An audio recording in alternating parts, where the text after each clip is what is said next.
Tel Dan Stele is evidence that King David really lived. The find was greeted with elation and tremendous interest, but not by everyone.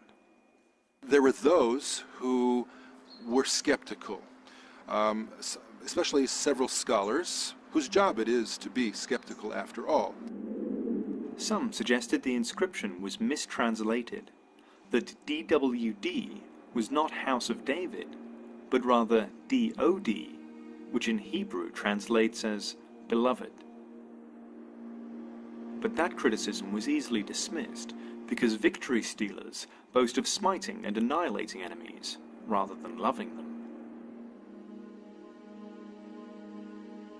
But there were more allegations. For example, there are questions of, is it possible that this inscription is a plant? But the following season, 2 more fragments of the inscription were discovered, and they fit together to form one whole piece. The fact that it was found in 3 different places over 2 seasons, the fact that 2 of the fragments are found buried deeply under hard-packed sediments, tells me that these things are certainly genuine and not planted.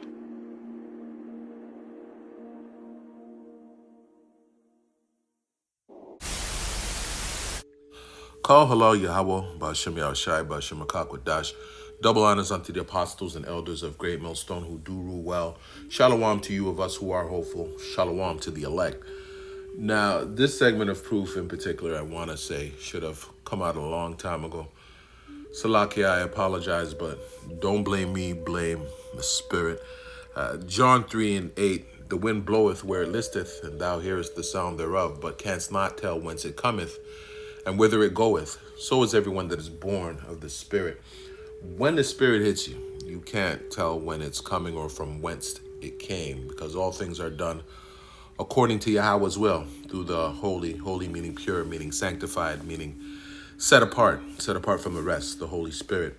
John 4:24, but the hour cometh and now is, meaning that time is now, when the true worshipers, we men of the Lord on the highways and byways doing the live lessons and these sit-downs, shall worship the Father in spirit and in truth, for the Father seeketh such to worship him.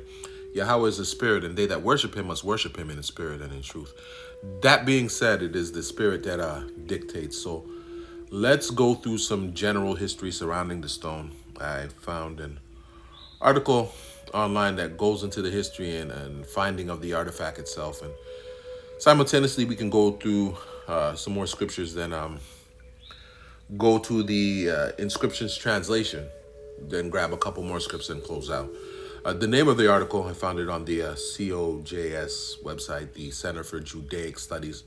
Not too familiar with the page, so I don't know how on point the actual site is. I did, however, sift through a number of other sites and all the information concerning the Tel Dan Stele. Stele from the early 19th century Greek, meaning standing back, and they all corroborated what I had found there. In layman's terms, they all lined up. That being said, the heading reads, Tel Dan Stele, century 840 BCE, BCE before Common Era. Current location of the stele is Skirball Museum, Jerusalem, present-day Israel, language and script, Aramaic alphabetic. The subheading is General Information, and it reads, the Tel Dan Stele was erected by an Aramaic meaning an Armenian king in the mid-9th century, so you can understand, BCE. Ancient Aram was to the northeast of Israel in present-day Syria. The inscription on the basalt stele, now basalt is the most common rock found on the Earth's surface. It's rich in magnesium and iron. The inscription on the basalt stele, written in Old Aramaic, describes his accession to the throne and his victory over the king of Israel and over the house of David. For those not in the know, it was during the Babylonian exile about 6th century BCE that the Paleo-Hebrew started to gradually be replaced by what is called the Imperial Aramaic alphabet. The stele was broken in antiquity. Only 3 fragments have been discovered to date, preserving about 13 lines of text. These pieces were reused as building materials in buildings dating to the mid-8th century BCE, but the writing on the stones is dated through paleography to the mid-9th century BCE. Although the Aramaic king's name, Salakia, is not found in the surviving text, the most likely candidate is Hazael of Damascus, whose rivalry with Israel is recorded in the Bible. That's Second Kings 8, 7 through 15. So let's go there. Let's do that. 2 Kings, the 8th chapter, verse 7. Let's start there, of course. And it reads, "And Elisha came to Damascus, and Ben-Hadad, the king of Syria, was sick, and it was told him, saying, the man of Yahweh is come hither." Now, Ben-Hadad is not a name per se. It really constitutes as a title, like Pharaoh or Caesar. Ben-Hadad means son of Hadad. Hadad was the god of storm and thunder. At that time, as far as the giving of titles to rulership, kings were seen as sons of the primary gods of the region. The same king of Syria was also known as Hadadezer, I believe. Hadadezer, I believe is the pronunciation. 2 Kings 8 and 8. "And the king said unto Hazael," properly Kaza'al, meaning God has seen, or whom God sees, "Take a present in thine hand, and go, meet the man of Yahweh, and inquire of Yahweh by him, saying, shall I recover of this disease?" So Hazael, who was the king's court official, a high-ranking ambassador, if you will, went to meet him and took a present with him, even of every good thing of Damascus, 40 camels burden, and came and stood before him, which is a usual practice when a prophet of the Lord was to be consulted. 1 Samuel 9 and 7 is the precept there. Let's get it quickly. And it says this, "Then said Saul to his servant, But behold, if we go, what shall we bring the man? For the bread is spent in our vessels, and there is not a present to bring to the man of Yahweh. What have we?" The inquiry being made here on the king's behalf, as if the king himself would recover from his sickness. What the king wanted was a remedy for, I believe it was leprosy. 2 Kings 8 and 9. And I'll start again. "So Hazael went to meet him and took a present with him, even of every good thing of Damascus, 40 camels burdened, and came and stood before him and said, Thy son Ben-Hadad, king of Syria, hath sent me to thee, saying, Shall I recover of this disease? And Elisha said unto him, Go, say unto him, Thou mayest certainly recover. Howbeit the Lord Yahweh hath shewed me that he shall surely die." Simply put, tell your man he all good, but on the real, he about to be up out of here. Which, for those of you who have eyes to see, Elisha wasn't telling Hazael to lie. Ben-Hadad did recover, just not as he expected, and not in this dimension, for those who know. And 2 Kings 8 and 11, "And he, the he being the prophet Elisha, settled his countenance steadfastly," meaning he was expressionless, had a fixed stare set on Hazael, "until he, Hazael, was ashamed," i.e. uncomfortable, embarrassed. I would say because Elisha could straight read him. He knew what havoc Hazael would wreak on Yasharallah. "And the man of Yahweh Elisha wept, and Hazael said, Why weep? Why weepeth my Lord? And he answered, Because I know the evil that thou wilt do unto the children of Yasharallah. Their strongholds wilt thou set on fire, and their young men wilt thou slay with the sword, and will dash their children and rip up their women with child. And Hazael said, But what? Is this thy servant a dog, that he should do this great thing?